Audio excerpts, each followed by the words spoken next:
Hey everybody, welcome to another episode of Age of Quarantine.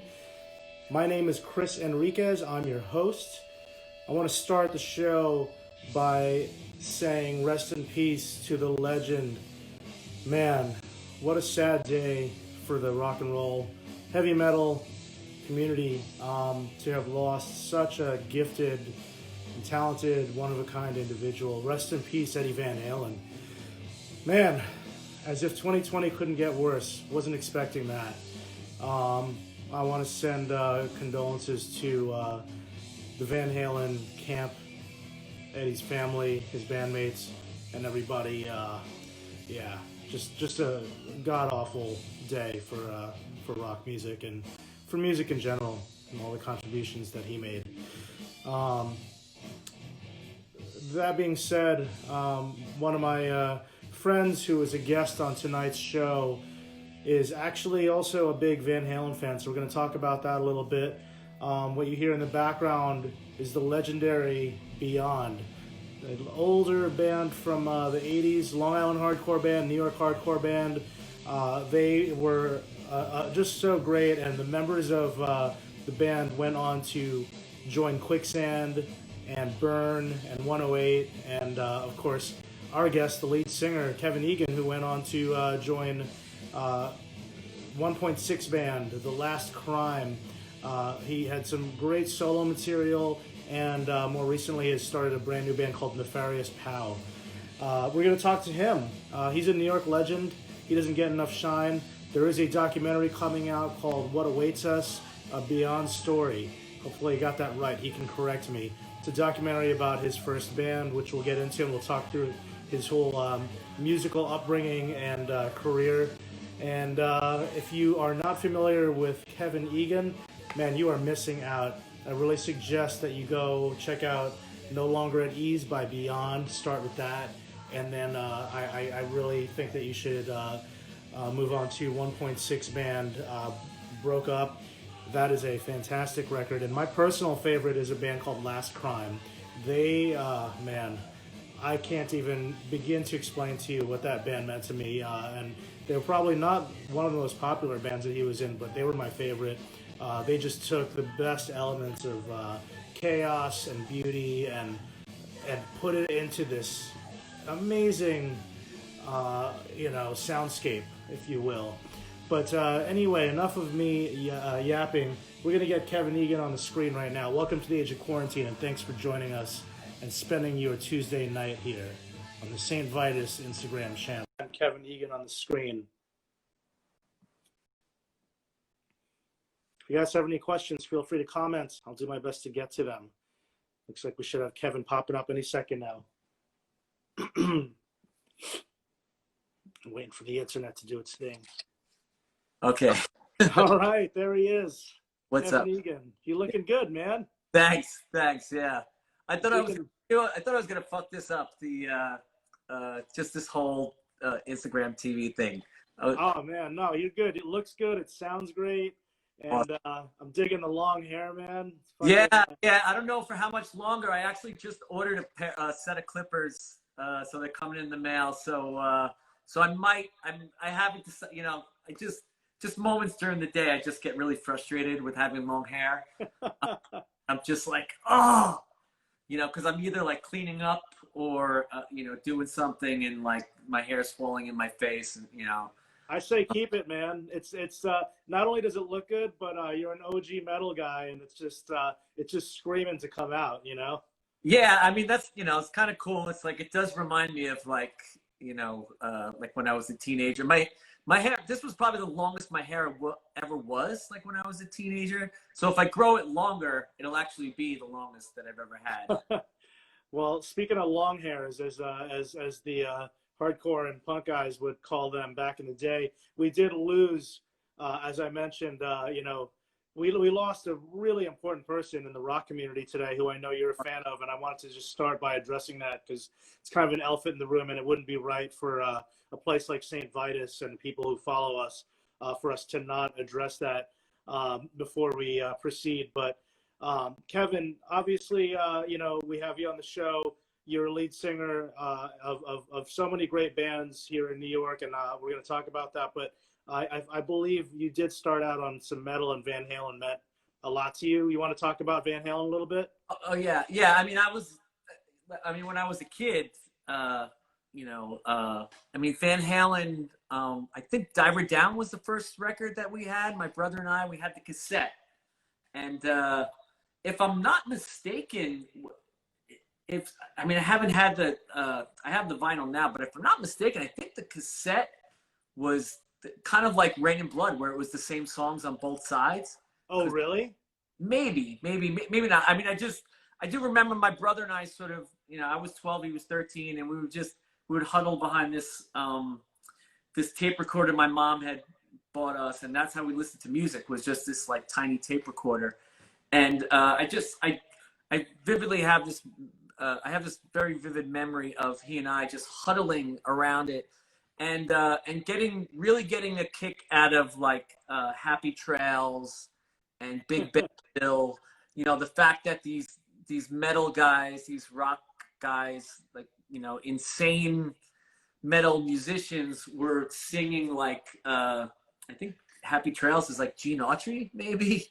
And Big Bad Bill, which is, like later on in life, like exploring like roots music and stuff, and then discovering Big Bad Bill. And I'm like, I know this song. I'm like, played this song on Diver Down. Yeah, I mean, they were always, I mean, I was saying something, I think I posted on earlier today, but I was talking to my friend about this. They're one of those bands that sort of never went away from me. Like, they weren't like a teenage experience. They were a teenage experience for me, but they're a very, very adult experience for me too, because I still listen to those 6 records, those 6 David Lee Roth era records, pretty religiously. Yeah. Especially Fair Warning and Van Halen 1. I listen to those, at least Fair Warning. I listen to at least 4 or 5 times a month, and wow, that's pretty regular. That's been pretty regular for the last maybe like 7 or 8 years. Let me ask you: did you see the reunion? I didn't see the reunion. I was sort of in like a transition period when when they toured with David Lee Roth. I think it was 2008, maybe, or 2000. Yeah, I think you're right. And then it kept going up until like, they put out a record in 2012. Yeah. But I was in New York when they played in Texas, and then I moved to Texas for 5 years, and they played New York when I was down in Texas. So I sort of missed them. And I because I never saw them with Dave, and that's, that's the only version of them that really counts. Okay. Yeah. You answered a couple of questions right there in one swoop. I was going to ask you about your favorite records and whether you liked the Van Hagar period, but I guess not. That doesn't even. I don't. The only songs I know from that period are the ones that had videos for them. Right now, and I think there was Why Can't This Be Love? But whenever they come on the radio, I shut them off right away. I mean, you just like had a reflex of like a disgusted look on your face for a second when I even just mentioned that. Yeah, there's really no compromise with that. Don't even go there. It's just, I mean, Dave is such a part of the experience, and there could be really good stuff on those records, as far as music goes, because I mean, Eddie Van Halen was his virtuosity was like uncontested. Like he was like the Mozart of our time. He really was. Absolutely, dude. He reinvented the fucking guitar, man. He reinvented, like, I mean, he owned the guitar. Like, I mean, Hendrix claimed the guitar, and then Eddie Van Halen claimed the guitar in his own way. And those two, when it comes to guitars, like, I don't really know who else besides them. I mean, maybe Randy Rhoads to some extent. But I don't even think that he, maybe when he got older, he would have if he would have. I wouldn't have even gone there. He was great, but like what he did was clearly inspired. It was totally inspired by Eddie Van Halen. Yeah, I don't know. You know, like musically, I think as far as like anyone in pop music or any kind of music, like maybe Prince was like as. Yeah. Prince doesn't get enough credit there as a guitar player. As some, yeah, that guy was nasty, but even still, you know, like it was like you know, you could also link that to like he kind of played a little like Hendrix, maybe in a modern way.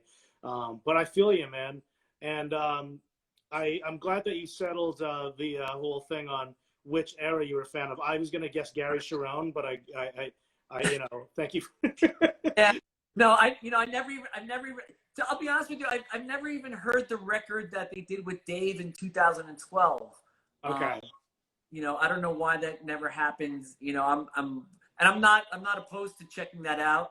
Maybe I'll check it out tonight because I have all 6 of the David Lee Roth era records. I bought a 12-pack of Corona. I haven't had a beer in 2 months. Oh wow. And I was like, tonight I'm gonna watch. I'm gonna keep the Yankee game on mute, and I'm gonna listen to all 6 of those records and not drink the whole 12-pack, but like drink and listen to Van Halen. Just dude, I'll join you because I'm gonna put that on after this when I make dinner. It's unreal. Yeah, I mean, I've already gone since I heard the news. I've already gone through 5 of those records. Everything except Van Halen 2, which is my least favorite, but still great. You know, I've sort of just been going in order of the albums that I love, and it's Fair Warning is first. Van Halen 1 is a very close second, and then Women and Children first, 1984. Diver Down, and then Van Halen 2. But there are no duds, and there are, as weak as, I wouldn't even call it weak, but as, you know, it's not as strong. Van Halen 2 is not as strong as the first album or Fair Warning, but it's still great. It's, you know, there's still so much like musical virtuosity on it. So yeah, I mean that's what I'm gonna do tonight, just to pay respect to really, like, you know, I would have to say, like, as far as musicians, like just really incredible musicians, and the person who really changed guitars, you know, electric guitars specifically. Yeah. I feel you, man. You know, and we're both in like the rock culture, you know, rock metal culture, and you know, so he's you know, I would say, like, maybe vocally, like Ozzy might be like I wouldn't call Ozzy like a there's any virtuosity to Ozzy's vocals, but just the impact of Ozzy's voice, you know, like I would say that you know, Eddie's, well, it's not even fair to Eddie, because Eddie's he's more than just a sound, you know, he's an innovator. He was an innovator, you know. Absolutely. So, yeah. Well, I want to talk about, I want to transition, because obviously we're here to talk about you, but we had to address that. And our friend Joe Gorlick from Garden Variety just tuned in and left a comment, which is something we'll get to, that I want to talk about, which is that your guitar player in 1.6 band is one of the craziest guitar players I've ever seen locally or heard. And I want to get to that, but we're going to try to breeze through this in chronological order, because, you know, 15 minutes passes with the blink of an eye on this show. And we're already at that point, and I don't want to lose time talking about you, my friend. Talk about this. You're talking about Van Halen and bands that influenced you, and you were just talking about Ozzy. As a singer, who were your vocal inspirations? Because I personally always heard a little Ian MacKaye. Oh yeah, from Minor Threat, but I'm sure there's some stuff that you could fill me in on. Yeah, Ian MacKaye, Ray Cappo. You know, initially at least Ray Cappo, Ian MacKaye. That's pretty much it as far as like Beyond was concerned. Like Youth of Today and Minor Threat were like, that was everything to me. and and that comes out, in the music definitely. And then maybe, I feel like 1.6 Man, maybe I got a little bit of my own voice. There's definitely Ian MacKaye still influence in there. Later on in life, I really got into singers like Neil Young and, like Dylan and stuff like that. But as far as like hardcore, yeah, Ian MacKaye and Ray Cappo. Maybe Negative Approach, John Brennan. Oh, nice, yeah, hell yeah. That was a big record for me vocally, as far as like vocal wise. It was the Tied Down record. When and how did you discover underground music? Maybe you could just talk a little bit about that, first shows, first records, all that kind of stuff. Yeah, I got into underground, or I got into metal, like thrash metal, and my friend Jason, who's no longer with us, he used to go by his tag was Dirt. He was a graffiti artist later in life, but he was like a second brother to me. He was like a second older brother to me, and he had family problems, and he would stay at our house a lot, and he always brought music with him. He always brought albums, cassettes, or whatever. You got to hear this. You got to hear this. So he knew I was, and he would bring, like Dio records, and and then like when Metallica, like Ride the Lightning, I remember he brought Ride the Lightning. He introduced me to Ride the Lightning, Slayer, and stuff like that. So that's how I got into like metal. And then hardcore, I got into, there was like Record Stop out in Ronkonkoma. Long Island, yeah. In Ronkonkoma, Record Stop, they had a hardcore section in the back of the store. And, everyone who was into thrash metal at the time was sort of like testing the waters with hardcore because, all our favorite bands were wearing like Misfits t-shirts and like hardcore t-shirts or punk t-shirts. So, I would just go back there and I would sort of like leaf through it. And then I came across 7 Seconds, The Crew album. And Great that classic record. Yeah, I mean, that's my favorite of their records. And I saw that his name was Kevin Seconds, and I thought that was cool that his name was me, but he did it like this cool way. So I thought that was a sign. So I bought that record, and I loved it. And after that, I bought Break Down the Walls because I was hearing these things about Youth of Today, and so that was like the first New York record that I bought, and then it just snowballed. I met Tom, and that was So when and how did Beyond start? Tom was it, and a lot of this is going to be told in my documentary, What Awaits Us Now is called. Right. We're gonna get into that too. Yeah, but Tom played in the band with the guys from 1.6 band called Third Planet, and he was the singer. He sang for that band, and Tom they broke. Capone sang? Tom sang, yeah, and Mike was the guitar. This is Tom Capone from Quicksand, by the way, that we're referring to. Yeah, Quicksand, Handsome. A bunch of bands. So that he was looking to do another band, and he and I became friends. We started going to shows together. So I suggested to him that we start a band, but he actually auditioned me in my car. We were driving around listening to and he wasn't sure if I could sing or not. So yeah, sing along to this record, like whatever. So I had to audition for him. And I sang, Screaming for Change. And he's like, all right, let's do a band. And then so we just started writing songs. I mean, he wrote everything. He wrote, How old were you guys? We were 17 at the time. I had just turned 17 at the time. Is this the mid 80s then? 1987. Yeah. Okay. Oh, it's the late 80s. And then stylistically, Beyond was interesting. There's obviously punk and hardcore, but like I heard Bad Brains, Dag Nasty, Minor Threat, and then like a little Maiden in there. All of that. Yeah. Exactly. Yeah. Bad Brains, Minor Threat, and Iron Maiden, I would say might have been Biggest influences, yeah, Dag Nasty. Dag Nasty, definitely. I remember Tom and I went to see Dag Nasty, Verbal Assault, and Government Issue were playing at CB's. And back then, no one in New York would go to see like the DC bands. Like Sunday would be empty if a band from DC was playing CBGB's. Except like there would be like maybe 20 people there. And Tom and I were two of those people. We loved the bands in DC, so we would go and Dag Nasty was one of those bands. Yeah.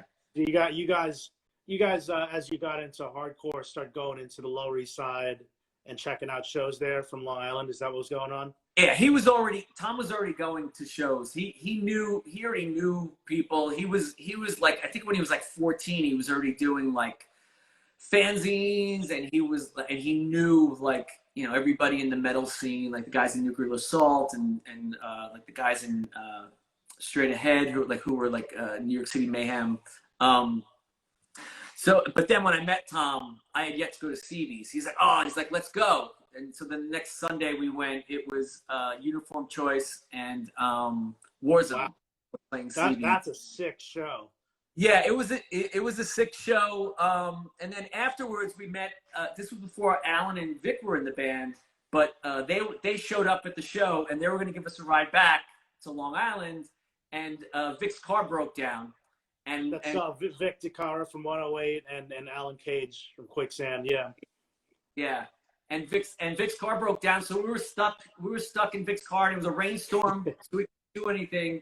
And then we had friends who drove in from Holbrook who drove to CB's to pick us up. But yeah, so that was my first show, and yeah, we would hit some records every weekend, and you know, and then CB, like I had a car, so you know, we went to CB's every Sunday pretty much, you know. And Some Records was that legendary record store down there for punk and hardcore stuff that is talked about quite a bit in a lot of, especially New York hardcore documentaries and things of that nature. So before Vic and Alan joined the band, you well, actually, hold on a second. So how'd you guys get involved in the New York hardcore scene? Because you were coming from the suburbs, and it seemed you were eventually like starting to play shows with Youth of Today, Judge, Bolds, Gorilla Biscuits, the whole youth crew scene. We'll talk about that. Well, Some Records. It was because we brought out a demo to Some Records, and Dwayne, who ran Some Records, he really loved our demo, and he brought the demo to Purcell, and he played it for Purcell, and Purcell really liked it. We got a letter in the mail from John Purcelli from Youth of Today, and and he said how much he liked the demo. He wanted to buy a copy, so he sent us like $3 or whatever, and he's like, to open up for my bands. And then it was shortly after we went on a road trip. We opened up for Project X, which was, you know, it was all the guys with in Youth of Today sort of just reconfigured the different instruments. Like he sang, Walter played bass, and Alex Brown played guitar, and Sammy played drums. And they invited us to open up for them in Buffalo. So we opened up for them in Buffalo, and then it just sort of, you know, we just kept opening up for them on like all these road trips and stuff, and yeah, so then, you know, we sort of like, you know, just became homies. Yeah, I think that's great. And that's, you know, and then when we broke up, you know, then they were looking to start new bands, and they all started, you know, different bands together and stuff. So right, that's the whole incestuous kind of thing that goes on in New York quite a bit. Yeah, I love that. And so it's like kind of like Porcell from Youth of Today really like championed you guys, and then and through that, I know later on Walter released the Beyond No Longer at Ease. Did I get that right? Walter, he re-released it with some, Sammy and Matt Pincus had a record label called Some Records. That was, yeah, the name. They used the name, yeah. They named it after the record store. And they re-released it in like sometime in the 90s. it was originally released by Cargo Records. Schism was Purcell and Alex had Schism Records, and they were going to release it. And then they just got really busy with Youth of Today, and Alex joined Gorilla Biscuits, so they just didn't have the time to do a label. So Dave Stein from Albany, he had Combined Effort Records, and he originally released it, and then it was picked up by Cargo a couple of times, and then Walter and Sammy and Matt re-released it, and then now Revelation. Now it's out through Revelation. You get through Revelation. So yeah, and finally it's on Spotify and streaming. So I'm just glad that it's out there for everybody to check out, because it's obviously been re-released, and it's a special record. And so is the Do It demo, the whole discography. Before we kind of move on to some other areas of your musical journey, Beyond did a little bit of touring, right? Like, why did you guys? Why did the band eventually break up? Because you were starting to get some the name out there. Yeah, we were doing cool things. It was kind of weird. It was just kind of like where we were in life. Like I was going to college here, but I had a friend who was going to college in Arizona, and like, oh, that might be fun. Like, so I was thinking about going to school in Arizona. Vic had moved to California by that time. So we had our friend Ed Ciappa playing bass with us. And like Tom and Alan were the funny thing is that Tom and Alan ended up in a band together afterwards. So like they ended up touring like 10 years together, but they were like not really getting along back then. They were always fighting. Like they were always fighting. And then it basically just fizzled out. There was nothing like particularly dramatic about it. It just kind of fizzled out, and then and then it wasn't until 2006, I think, was right. You guys, I was gonna say, because since then you reunited. You've done some amazing shows. You did the Black and Blue Bowl at one point with Agnostic Front and Kraut. That was a legendary New York show. Obviously the tour with Into Another, and then the show with Chromegs, the A7 show. What made you guys decide to do these reunions? I think I can't remember what inspired the 2006 was when we first did it. I think people just asked us, and maybe Tom had got in touch with me and was like, "You want to do this?"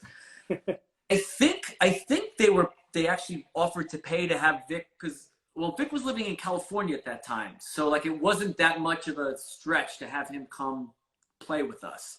Because now when we do play with Vic, we have to find someone to pay for his ticket from Japan, which is why we end up playing with Manny a lot of the time. Manny's one of the best, if not the best. Fucking insane.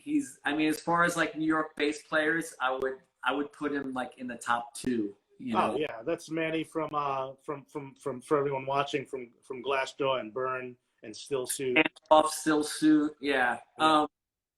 Manny's sick. So Manny plays with us a lot of the times, and Vic has done a few shows with us, and that was just a matter of getting as long as somebody's like willing to pay for his ticket from Japan. But yeah, no, it's fun. We did those shows with you. Like that's been a couple of years now, right? Like 2 years ago. No, it wasn't. Well, 2 years. It was 2 years. It just seems like so long ago. Yeah. And then yes, and Beyond. That was so great, by the way. Thanks for including me in that. That was a blast. I was so humbled and honored to be a part of that. That was such a great time. It was such. I could have done that for like another month. We had a good time, man. 4 days, right? But it was so much fun. Yeah. Great shows. Yeah. Yeah. What's up with what's up with Beyond now? Maybe this is where you can kind of talk about the documentary, what led to it, and when we could expect it to come out and all that. When we were asked to play at Rev Fest in 2017, and I decided to take the train out there instead of fly, because there was a cheap flight, cheap train ticket out there. Okay. So I asked the promoter to pay for my, rather than pay for a plane ticket, pay for a train ticket. So I brought my friend's camera with me. I filmed everything. And then when I got there, I was sort of filming everybody in Beyond, just doing stuff. And then, you know, I was getting the idea of maybe doing something with it. I asked Walter if he would mind sitting down, talking with me. And then, and I think out there, I talked with Alex Brown. Rest in peace. R.I.P. Who's no longer, you know, and I hadn't seen Alex in like 20 years. So like, it was really great catching up with him. And, you know, I got about 5 minutes of us talking on camera. And Purcell, I interviewed when I was out there. So, so then when I got home from California, I had all this footage. I was like, I think I could make something with it. And it was, you know, I originally thought it was going to be about like 20, 30-minute thing. Now it's probably at like an hour, like long. It's not too long, but it's probably about like an hour long. And it just started growing. Like I actually met up with Walter again, and we did a more involved interview. And then I did very involved interview with Tom and Alan. Alan and I talked for like a really long time, like maybe like an hour and a half. And he was really great. You know, he had. It was interesting talking to Alan because he was, you know, he was telling me things about where he was in life at that time, which I wasn't. You know, when you're a kid, you just don't really pay attention to like the way, you know, everybody is. Like he was talking about how desperate he was to get off Long Island at the time. And I was like, wow, I didn't really sense that. But now looking back, it just made sense. It just makes sense. Like, oh, yeah. So interesting. Yeah. He seemed a little desperate to get off Long Island. So then it grew into this thing. And now it's sort of this, it's not just like a historical thing. It's also like sort of about like my journey with Beyond. So it's personal too. So it's, you know, sort of like me figuring out where Beyond fits in my life now, you know, yeah. 30 years later, you know, and at this point in my life, singing songs that we wrote when we were 17 and how they still, you know, they still resonate, and some of them still resonate, but just in different ways, you know? So it's, you know, that's kind of all in there, and it's gonna, you know, I'm pretty much finished with what I have to do. The audio has to be mixed and it still has to be color corrected. But as far as like the content, I'm pretty much set. Like this week, I'm pretty much done. Like picture lock, you know. That's great, man. I can't wait to see that. And I know the support with the crowdfunding worked out really well. Yeah, it worked out really well. People have been really supportive. You know, a lot of like friends have been really supportive, and you know, I'm really excited for people to see it because there seems to be like a general enthusiastic feeling about it, you know. So well let's talk about some of the other things you've been involved in, so that we can cover some of the other areas. Like 1.6 Band was your follow-up band to Beyond at the time, you know, prior to all the reunions that we're talking about here. So stylistically, it was extremely, in my opinion, it was very different from Beyond. Were you kind of sick of hardcore at that time and looking to explore the territories? I heard a lot of like Fugazi and even some like prog rock. It's just such a cool and original band, and like I said, the guitar playing was ridiculous. Yeah, well, you know, I was still into those DC bands, like, you know, which it was only a couple of years after Beyond, like maybe like 1990, I think 1.6 Band got started, and so I was still listening to Dag Nasty, you know, and that's one band that I hear in both 1.6 Band and Beyond, and Embrace, the Embrace record. I hear that too, yeah. Really love that record. So there was still a lot of that DC stuff, and then Fugazi. We were really into Fugazi. I mean, everyone was back then. They're sort of like the Beatles of like that era, you know, of sort of indie punk, you know. In the 90s for sure, right? Yeah. 90s, definitely. So we were into that, but those guys were sick musicians. Like when I met them, they were playing in an Iron Maiden cover band called Night Errant, and they played Iron Maiden as well as Iron Maiden did. And they were like, I was 14, they were like 15, and like they were so sick, and they were really into like prog rock. They were really into, especially King Crimson. Like they were really into. I was gonna say King Crimson, Mahu Vishnu, that kind of shit. Oh yeah, definitely. Especially Mike, the guitar player. yeah, like the odd time signatures. Like Mike was really into King Crimson. I think he still is, you know. And so that's where like the odd time signatures came from. And yeah, I mean, you know, they're just such sick musicians. I mean, you know, I often say, like, as far as even with Beyond as well as 1.6 Band, my job in those two bands was to show up. You know, I just had to show up and be enthusiastic. You know, and that's how, you know, I maintained my spot in those bands, because in both of those bands, you know, you think of like, you know, Alan, Vic, and Tom, and the same bass player was in Beyond and 1.6 Band. Is that Lance? Lance. And they were, you know, they're all sick musicians. And then Vin from 1.6 Band and Mike from 1.6 Band, like, you know, I just happened to go to high school with like the best fucking musicians, you know, in that part of Long Island. So, it's unbelievable. So yeah, all I had to really do is show up and like kind of know how to sing, you know, like. Well, no, I think what you did was perfect, man. It was just the combinations of, for both bands, the combinations of what you did just sit really well with each other, you know, and that's one of those rare things that it's hard to accomplish twice, but I'm going to go ahead and say accomplished 3 times, because eventually we're going to talk about my favorite band that you were in, and I loved all your bands, but 1.6, man, Mike, the guitar player, is that his name?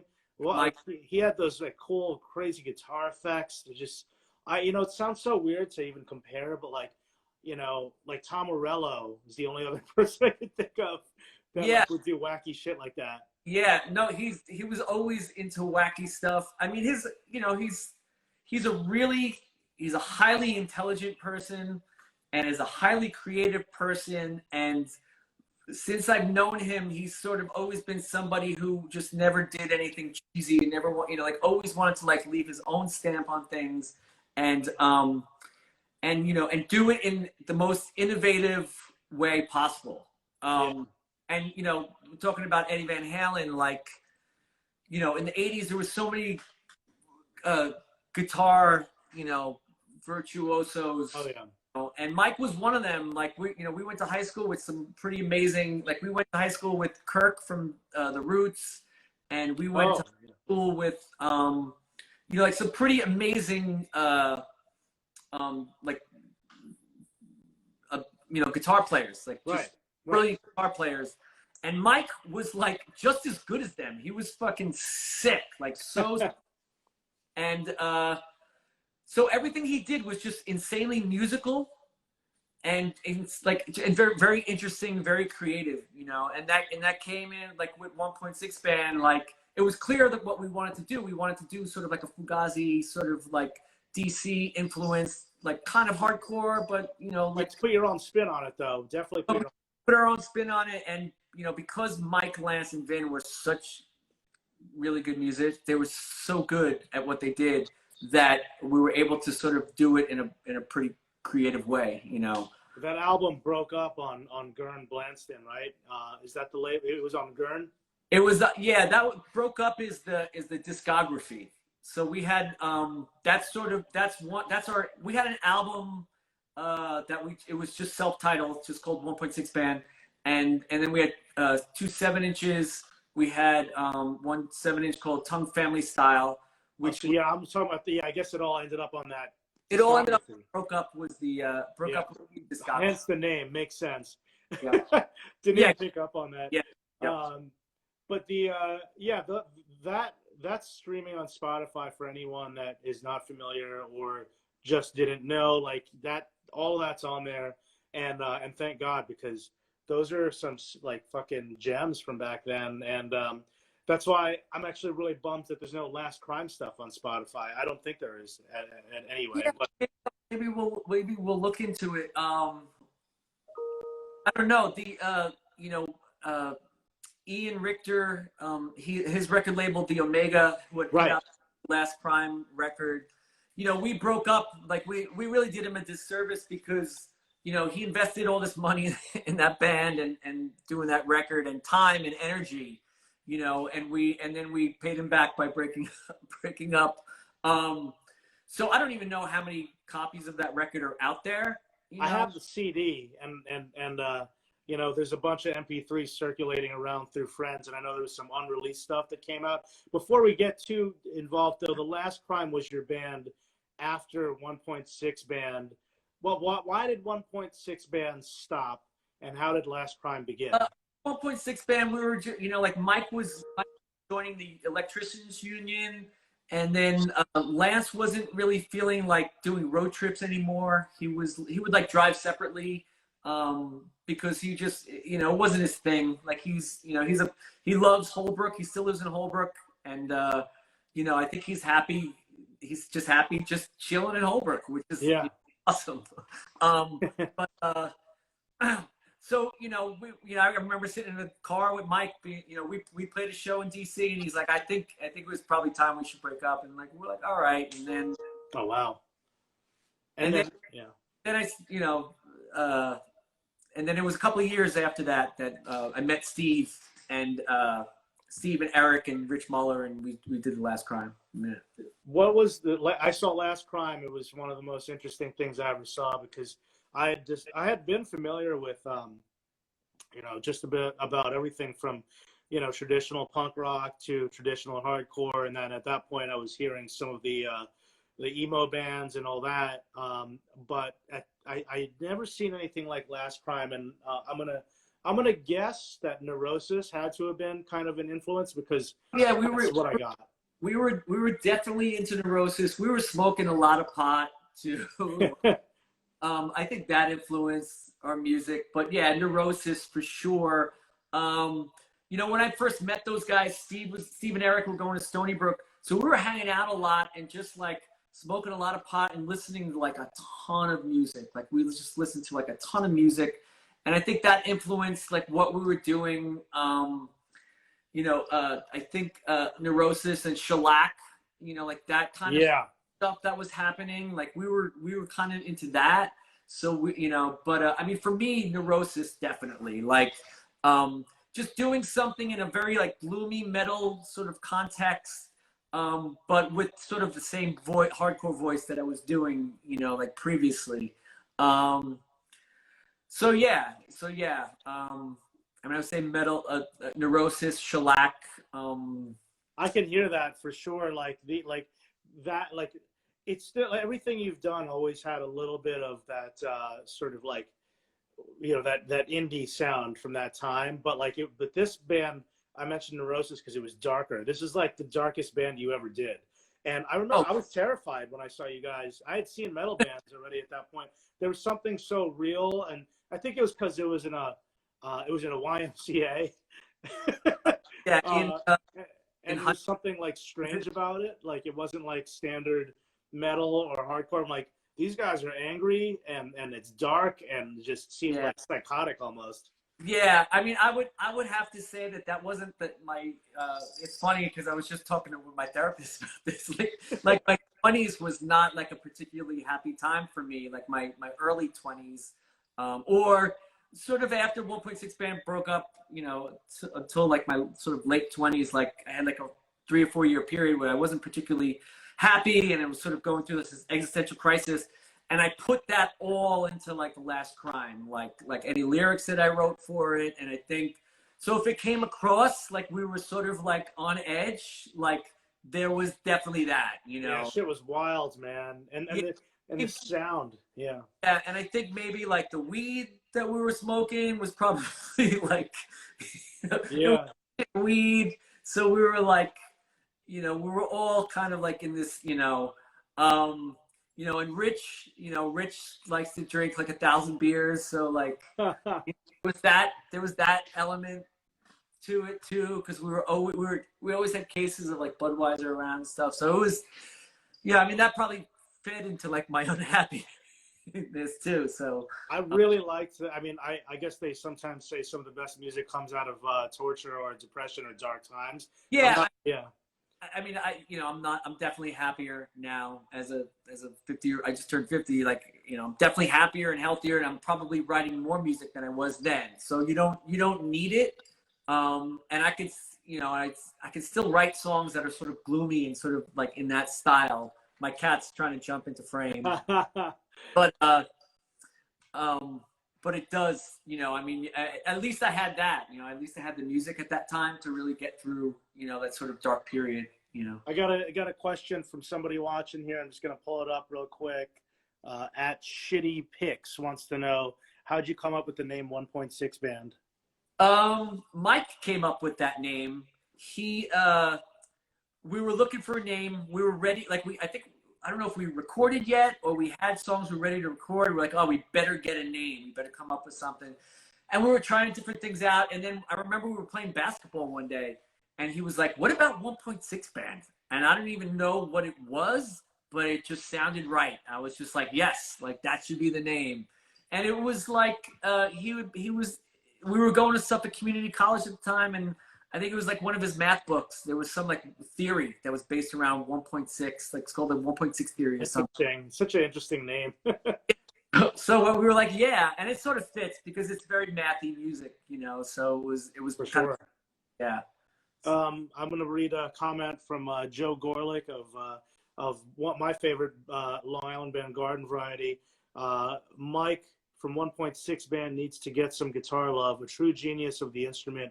Still love his ideas and playing. Absolutely, yeah. I mean, I couldn't even begin to, like what I was saying about Mike before. That's just the beginning of how brilliant and amazing Mike is. So yeah. I got another one here popping up from Brett Inhaler. Was there ever a metal/hardcore argument with Beyond sound? The drumming especially was innovative. No, everybody was sort of on the same page. We were just 17 years old when we wrote a lot of those songs. So like, we knew what we wanted. We knew what we wanted, and it all came out of Tom. Like I think, like musically, there's only our songs, that's the song Someday, that middle part, that sort of bad brain middle part. Yeah. Vic wrote that, and I think that's the only non-Tom music in the whole out of everything. I think Tom wrote everything else. So like we were just all on board. Everything that he wrote was brilliant, and we were just happy to just to be there. We got a special guest asking a question. Walter Schreibel of Quicksand and Gorilla Biscuits fame. Oscar Madison or Felix Unger. Talking about The Odd Couple. Am I getting that right? Yeah, The Odd Couple. Yeah. Oscar Madison, 100%. Oscar Madison was one of my heroes. Like seriously, like when I was a kid, like I wanted to be either Oscar Madison or Ash, like my heroes. And I want, I kept my room messy like Oscar did. And my brother I shared a room with my brother. He was neat. So it was kind of but I also love the way Oscar Madison dresses. Like now I try to match my tie. Like when I have to wear a tie, I try to match my ties in the colors that like Oscar would match his tie with, like a shirt. Like he's still one of my like style gurus. Yeah. You got some people laughing out there, and people talking about Oscar Madison. I love this. And I don't know if Revelation Records is still in the house, but I saw that they popped in at some point. So what's up? What's up to Sammy and Jordan if you guys are out there? So yeah. Anyway, we talked about Last Crime. You started a new band called Nefarious Pal with Greg from Radio 4. He was also in Millhouse, and then Anthony Rizzo from Garden Variety, and our mutual friend Owen, who was in some great Long Island bands. Talk about that and what you're doing musically now. Yeah, that was Anthony Rizzo just contacted me one day and was just like, do you want to write songs together? Do you want to try writing songs? And I was like, yeah, sure. I mean, I'm always up to write with anybody, like, just to try and, make something that wasn't there 2 minutes ago. Why not? Yeah. So he contacted me, and for about 6 months we were like trading riffs and ideas, and then we had songs. We had a few complete songs, and he got in touch with Greg, and we started playing with Greg, and it, they had played together before in other various forms of, I think, Radio 4 or yeah. And so they meshed right away, and everything sort of, and then we were looking for a bass player for a really long time. And then Owen, and then I was like, one day it just sort of like hit me like, oh, like why am I not asking Owen? Because I knew his bands. I knew Not Sober Street and Pushing Sides, his other band. Yes. So Owen jumped in, and he was just a perfect fit. Everyone's from Long Island, so we all have like very similar sensibilities. And I love that. It all came together. Yeah, I mean, unfortunately, because of the pandemic, we had a show booked the week the pandemic really hit New York. So we had to cancel the show, obviously. And, like we were just sort of like ready to hit a stride. We were going to start playing out a lot, and sort of like, we were talking about recording and doing everything. And then the pandemic hit, and, we were keeping in touch text-wise. I haven't heard from them in a while. But I mean, once, it might be a long way away before live music comes back. I don't know. Like, you guys would be more privy to No, that. I mean, there's live streams which have started already. My new band, Total Meltdown, who is also all Long Island guys. We did a live stream at St. Vitus, and I know Thursday did, and there's a couple other ones happening. So, like, I think we're living in the age of live streams at the moment, Yeah. I mean, I would be open to do something like that. I haven't heard from them in a while. I mean, I just assumed like once the pandemic was over, we would just try to pick up where we left off. I mean, I hope that's the case. Yeah, you guys should put out a record or something. I haven't seen you guys live yet. My friends have. I got to see it. Yeah, no, it was, we played a few shows, and they went really well, and we were all really feeling it. So yeah, I would love to get back to that, like, as soon as we can. Because I mean, they're great guys. I consider them good friends now, and also like really great musicians. So. Well, we got we talked about this a little earlier, and we'll address it again. But and for anybody watching, by the way, this interview is going to be available as soon as it ends. It's going to be up on the St. Vitus Instagram channel in full, and then within the next week or two, it'll be on YouTube along with all the other episodes. For those of you just joining us now, at Timothy Turcott wants to know any word on when the doc will be released. I think you mentioned a little bit, right? Yeah, I'm hoping. I mean, best case scenario, maybe like the end of November. I mean, I'm hoping definitely 2020. I want, I sort of promised 2020 when I released the trailer. I ended it with coming in 2020. So I want to stick with that. Right now, like I said, I'm pretty much done with what I have to do pretty much done with what I have to do as far as like putting content together, piecing it all together. I ended up editing the whole thing pretty much myself, because my editor took off for Florida when the pandemic hit. And I was sort of like left in the lurch to sort of like teach myself how to edit film or video. So I'm hoping, but yeah, I mean, by the end of the year, it'll definitely, That's great. I can't wait to see it. You're inspiring me right now, because I'm working on a documentary, and I stopped because I got a little busy and stressed out, but I'm going to have to get back into it. You're definitely inspiring me, and I might have to call you. I'm psyched to see that, because, I don't think I ever saw you guys, but, I have a connection with like all you, like everybody in the band, like I have just like, but differently, not together, like I had like this connection with you because we played together, and I know Tommy through Meg, and I knew Jason through Texas. Jason, I hung out with Jason and played with Jason once in Texas, and Lou. I knew Lou before any of you guys. I knew Lou just from like out there in Suffolk County. Well, yeah, no, that's my old band, On the Mighty Princess. We were obviously big fans of Last Crime. That goes without saying. Yeah, hopefully we'll get that out. I'm gonna have to call you to get some tips on what you did, so I can get mine done. We got 4 minutes before Instagram kicks us off, and I got a couple more questions from people. At Nick Sonetto wants to know, hey Kevin, what's your favorite Woody Allen film? That's a very controversial question these days, but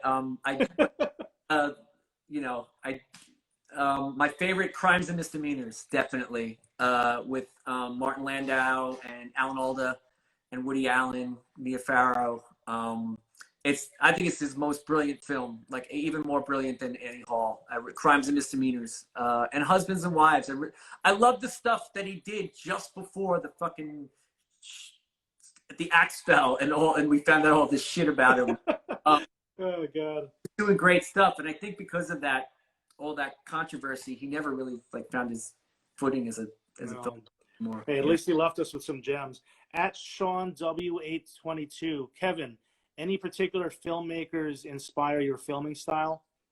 The funny thing is that I don't really watch documentaries, even though I made this documentary.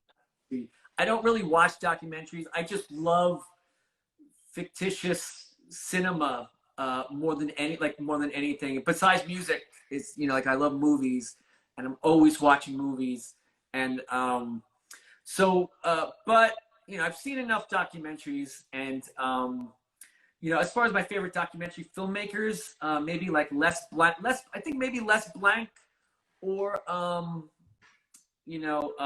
Errol Morris. There's certain elements of their films that probably snuck into my film, but it's my film's pretty DIY, it's pretty no, of course, it's punk rock way, man. Yeah, it's punk rock, and I wanted to sort of keep it not too fancy or slick. So, dude, you got to check out The Godfather's of Hardcore. It's done so well. Oh, I watched the Gnostic Front. Yeah, you seen that? Fantastic. It was great. Fantastic. Yeah, Ian McFarlane did a great job. Well, we're gonna get kicked off by Instagram, so it's gonna start giving me a timer. It always does that at this time. But okay. I wanted to say thank you, Kevin, for making time to do this, and everyone watching again. This will be up in its entirety in about 10 minutes or so on the St. Vitus Instagram channel. And Kevin, is there anything you'd like to mention before we wrap it up? No, I guess just stay tuned for the documentary, What Awaits Us, A Beyond Story. It's it'll be coming out by the end of this year, and I really am excited for people to see it, because it's been 3 years of my life that it's been 3 years now that I've on it. So I'm really excited for people to see it. Yeah. I hope I made the cut. I'm kidding. Cut for sure. You did. Yeah, man. Fucking. I'm glad that your music is being kept alive, and that you're still out there playing shows, and hopefully we'll see your new band get some stuff out there. I guess before we go, we should say rest in peace, Eddie Van Halen. Peace, Eddie terrible, Van Halen. terrible. Sure. Yeah. Yes. And I'm not trying to fucking get on a soapbox, but if you're watching out there, all 12 of you right now that are still with us, please fucking vote in November, and don't be a dummy, because things suck right now, and we just need to fucking do something about this fucking catastrophe. Yes. Stop the threat of fascism. Absolutely. Yes, please end fascism. It's so crazy that we even have to say that. I know. Yeah. All right, Kevin. Well, I think your cat wants your attention. I think it's very clear. Yeah. All right. All right, Chris, this was a lot of fun. Absolutely. Take care, bud. I'll talk to you soon. Bye. Bye-bye.